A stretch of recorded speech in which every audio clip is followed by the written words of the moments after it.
इब्तिदा है रब्बुल इज़्ज़त के बबरकत नाम से जिसने हमें देखने, बोलने, सोचने और सूंघने जैसी अजीम नेमत से नवाजा। अस्सलाम वालेकुम नाजरीन, मैं हूँ राना शब्बीर और आप मेरा व्लॉग देख रहे हैं। इस वक्त जो है वो बिल्कुल तैयार हो चुके हैं अदाकार। सब ने अपनी अपनी पोजीशन जो है वो संभाल ली है, फील्डिंग लग चुकी है, बॉलर बॉल करने के लिए तैयार है। और सामने जो बैट्समैन है वो अगर आपको कहें कि इमरान खान है, उसको आउट करने की कोशिश की जाएगी। अब वो जिस फास्ट बॉलर को लेकर आए हैं वो वाकई बहुत तेज बॉलर है, तो अब बाउंसर मारे जाएंगे और यॉर्कर किए जाएंगे और इमरान खान को क्लीन बोल्ड करने की कोशिश की जाएगी। आखिरी वार की आखिरी वक्त हुआ चाहता है।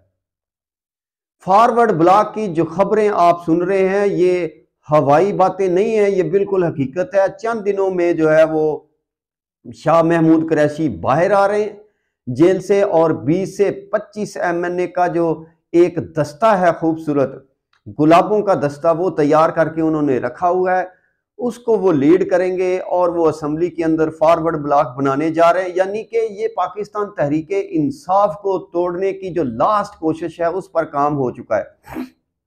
उसकी जो वजह है कि इतनी ज्यादा परेशानी क्यों है, अमेरिका की तरफ से इतना ज्यादा दबाव आया है। 60 के करीब जो सेनेटर हैं, कांग्रेसमैन जिसको कहते हैं अमरीकी, उन्होंने एक खत लिखा है जो बाइडेन इंतजामिया को कि इमरान खान और दीगर जो कैदी हैं वो बेगुनाह जेलों के अंदर अरसा दराज से पड़े हुए हैं, उनकी रिहाई के लिए आप कोशिश क्यों नहीं करते। इंसानी हकूक की संगीन तरीन खिलाफ वर्जियां पाकिस्तान में हो रही हैं और अगर ये इंसानी हकूक की संगीन तरीन खिलाफ वर्जियां ना रुकी तो पाकिस्तान पर पाबंदियां भी लग सकती हैं।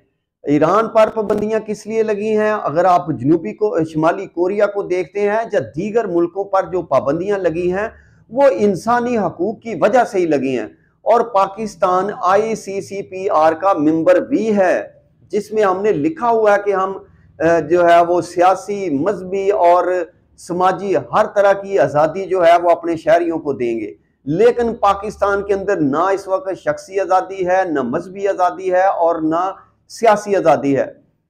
लोगों को काल कोठरियों के अंदर जिस तरह बंद किया गया है और पाकिस्तानी माशरा जिस खामोशी के साथ ये तमाशा देख रहा है, ये पाकिस्तान के माशरे को आप कह सकते हैं कि बांझपन का शिकार हो चुका है।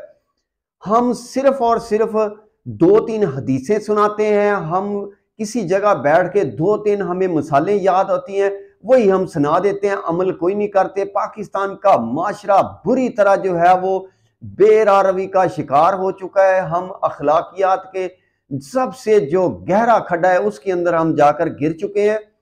हमें समझ नहीं आ रही कि पाकिस्तान के अंदर किस लेवल पर जाकर इंसानी हकूक की पामालियां हो रही हैं। जिन लोगों को जेलों में बंद किया गया है, लोग जेलों के अंदर जाते हैं, आप उनको ट्रायल दें, फेयर ट्रायल आप उनको दें। अगर उन्होंने कोई जुर्म किया है तो उनको जरूर सजा मिलनी चाहिए, अगर उन्होंने कोई जुर्म नहीं किया तो उनको फौरी रिहा करना चाहिए। लेकिन ऐसा नहीं हो रहा। पाकिस्तान के अंदर जिस तरह तरमीम की गई है, 26वीं आईनी तरमीम जिसको कहते हैं, जब कई सौ साल बाद भी मूर्ख लिखेगा, तारीखदान लिखेंगे तो कहा जाएगा कि पाकिस्तान के अंदर इस काम को सरंजाम देने वाले कौन कौन मोहरे थे। और यह भी कहा जाएगा कि इसके अंदर फजलुर रहमान भी मौजूद थे। ये नहीं कहा जाएगा कि फजलुर रहमान ने पहले ये कहा था, ये कहा था, ये कहा था, कुछ भी कहो, लेकिन फजलुर रहमान इसके अंदर शामिल थे।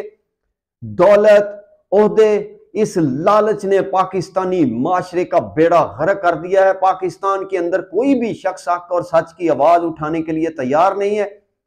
लेकिन इसके बावजूद आज भी लोग मौजूद हैं। ऐसा नहीं है कि पूरा माशरा खत्म हो चुका है, ऐसा बिल्कुल हरगज नहीं हो सकता। जब तक दुनिया मौजूद है, जितना मर्जी बड़ा जालिम आ जाए, उसके सामने कलमा हक कहने वाले लोग खड़े रहते हैं और वो मजबूती के साथ खड़े रहते हैं और उसमें लोग जान भी अपनी दे देते हैं। आज भी लोग खड़े हैं, आज भी सहाफी खड़े हैं, आज भी सियासतदान खड़े हैं, आज भी सिविल सोसाइटी के अंदर लोग खड़े हैं जो अपनी जिम्मेदारी निभा रहे हैं और वो निभाते रहेंगे। तो ये जो आपको फॉरवर्ड ब्लॉक के बारे में कहा, ये पाकिस्तान तहरीक इंसाफ को अब लास्ट जो है वो तोड़ने की कोशिश की जाएगी। उसकी वजह यह है कि इमरान खान अब ज्यादा देर तक आप उसको जेल में नहीं रख सकते। बुशरा बीबी को कल जमानत मिल गई थी, वो रिहा हो चुकी हैं और वो अपने घर यानी बनी गाला में जा चुकी हैं। 9 माह तक उन्होंने सजा जो है वो जेल के अंदर काटी है और ना करदा गुनाहों की कोई उसने जुर्म नहीं किया।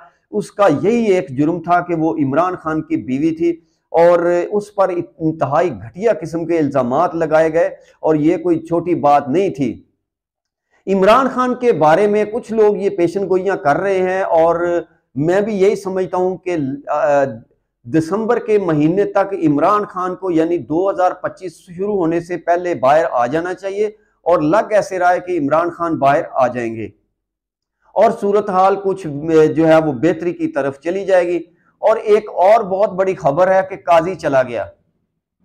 काजी चला गया, पूरे पाकिस्तान को सूली पर लटकाने वाला एक काजी आखिर अपने अंजाम की तरफ चला गया। अब उसके साथ हमारा जो हिसाब किताब है वो अल्लाह के दरबार में होगा। वहां पर हम उनसे पूछेंगे, यानी कि इस मुल्क की तबाही, बर्बादी, रजीम चेंज, उसके बाद लोगों को जेलों में डालना, इलेक्शन चोरी और उसके बाद 2024 के इलेक्शन के अंदर इन नताइज को तब्दील करना, लोगों को गलत सजाए सुनवाना, उसके अलावा इंसानी हकूक की पामालियां, ये तमाम मेडल जो है वो काजी अपने गले में डाल कर लेके जा रहा है। अब काजी को चाहिए कि वो इसी माशरे के अंदर रहे, उसको अपनी औकात का पता चले, उसको पता चले कि उसने इस मुल्क के साथ क्या किया है और लोग उसके साथ अब क्या करते हैं। और दूसरे चीफ जस्टिस जो है वो याहिया अफरीदी वो बन चुके हैं। तीसरे नंबर के ये जज थे। ये पाकिस्तान की तारीख में पहली मर्तबा हुआ कि एक जूनियर जज जो है वो उसको सुप्रीम कोर्ट और पाकिस्तान का जो है वो चीफ जस्टिस बना दिया गया है। माशी सूरत हाल पाकिस्तान की इस वक्त जो है वो दगरगू है और हालात जो माली तौर पर पाकिस्तान की तबाही हो रही है उसका इम्पैक्ट माशरे के अंदर बुरे असरात लेकर आ रहा है। उसकी वजह यह है कि सबसे ज्यादा जो लोगों को रोजगार फराहम करने वाला शोबा है यानी ज़राअत का शोबा, उसका तो बेड़ा गर्क कर दिया गया। उसके अंदर इस्लाहात नहीं आई, ना ही हुकूमत वक्त ने जो है वो नए बीज मुतारफ कराए। खादों का म्यार अच्छा नहीं है, खादों के रेट ज्यादा हैं, पेस्टिसाइड जाली हैं। एक तो लोगों की जो औसतन पैदावार है उसके अंदर नुमाया कमी हो रही है हर साल। दूसरा, फसलों के जो रेट है, जिस वक्त काश्तकार अपनी फसल फरोख्त करता है उस वक्त रेट और होता है और जिस वक्त जो है वो फसल बाजार से चली जाती है और मिडल मैनों के पास जब ये सारी गंदम है या कोई भी फसल है ये पहुंच जाती है उस वक्त रेट जो है वो बढ़ जाते हैं। अब चावल की फसल जो है वो पक कर तैयार हो चुकी है, लोगों ने उसकी काश्त शुरू कर दी है, लेकिन उसका रेट भी कम है। वैसे उसका रेट कम नहीं है लेकिन इस वजह से कम है कि आपने काश्तकार को किसी चीज पर रिलीफ नहीं दिया। अगर आप रिलीफ देते, काश्तकारों को सस्ती बिजली देते, आप उनको खाद सस्ती देते, आप उनको पेस्टिसाइड के अंदर, मशीनरी के अंदर या बिजली के अंदर अगर आप उनको कोई वाज़े रिलीफ देते, आप उनसे सस्ती फसल खरीद लेते ताकि माशरे के अंदर जो है चीजों के रेट कम होते, लेकिन ऐसा नहीं होता। अब चावल उनसे खरीदा जाएगा, जो मिडल मैन है उनके पास चला जाएगा, चावल का रेट बाजार से कम नहीं होगा, लेकिन जिमीदार जो है वो अपनी फसल कम रेट पर बेचने पर मजबूर है और कोई पुलिसी साज नजर ही नहीं आता। पता नहीं वो कहां मर गए पाकिस्तान का, जिनको थिंक टैंक कहा जाता था, अगर वो मौजूद हैं तो वो भी अकल के अंधे हैं, जिनको माशरे के अंदर बेचैनी की वजह ही नजर नहीं आ रही। काजी फायज ईसा से भी गए गुजरे लोग मौजूद हैं, जिसको पूरे मुल्क को हर चीज नजर आ रही थी, सिर्फ काजी को कुछ नजर नहीं आ रहा था। अब भी उनको नजर नहीं आ रहा, थिंक टैंक को नजर नहीं आ रहा कि लोग क्या चाहते हैं, इस वक्त लोगों की अक्सरियत क्या चाहती है, दुनिया के अंदर पाकिस्तान का परसेप्शन क्या है। और पाकिस्तान की अक्सरियत यानी कि 94% लोग जो है वो मुल्क छोड़कर जाना चाह रहे हैं और इस परसेंटेज से जब लोग पाकिस्तान को छोड़कर जाना चाह रहे हैं तो जाहिर है इसके अंदर सरमाएदार तबका भी शामिल है। सरमाएदार तबके के लिए तो इतनी परेशानी नहीं है, वो अपना सरमाया समेटता है, मुल्क से चला जाता है, दूसरे मुल्क जाकर कारोबार कर लेता है। और जिस जगह उसको ज्यादा फायदा होता है वहां जाके वो कारोबार कर लेते हैं। लेकिन गरीब आदमी कहाँ जाएगा? लोगों के पास खाने के पैसे नहीं है, रोजगार नहीं है, लोग कत्लो गारत पर उतर रहे हैं, डकैतियां आम हो गई हैं। इस वक्त पंजाब की सूरत हाल बहुत ज्यादा खराब है। लोग देखते हैं कि शायद जो वस्ती पंजाब है, जैसे लाहौर, फैसलाबाद, पिंडी वगैरह के डिवीजन है, गुजरांवाला का डिवीजन है, वहां जो है लोग खुशहाल है। तो यहाँ के लोगों की सूरत हाल अब जनूबी पंजाब, इंटीरियर सिंध के लोगों से भी ज्यादा खराब हो चुकी है। अब वक्त सोचने का शुरू हो चुका है। अब अगर हम यहां से भी नहीं रुकते और अब भी अगर हम उसी अपनी रवश पर चलते हैं तो खुदा न खास्ता जो बैनुल अक़वामी एजेंडा है, हम तो उसके अलाकार बनकर रह चुके हैं और हमें अपने मुल्क को बदलने की ज़रूरत है। सिविल सोसाइटी अपना पूरी तरह से जोर लगा रही है, इसमें शक नहीं है। कुछ सहाफ़ी भी अपनी तरफ से कोशिश कर रहे हैं, लेकिन जो सहाफ़ी लिफाफा लेकर बकवास जिन्होंने सारा दिन करनी होती है, उनको क्या पता कि जिस तरह कहा जा रहा था कि ये जनाब 5वां सतून है रियासत का सहाफ़त, लेकिन वो 5वां सतून बनने में नाकाम रहा। इसी तरह कहते हैं कि जी अदलिया पाकिस्तान का एक बड़ा अहम सतून है। अब वो अहम सतून नहीं है, वो एक महकमा है और उस महकमे के अंदर जो भर्तियां होती हैं वो गवर्नमेंट करती है और उनके ऊपर चेक एंड बैलेंस भी गवर्नमेंट करती है। और अब जो हमारे जजेस हैं उनको जो है अपनी कारकर्दगी दिखानी होती है पार्लियामेंटेरियन को, ताकि उनकी मुलाजमत जो है वो बरकरार रह सके।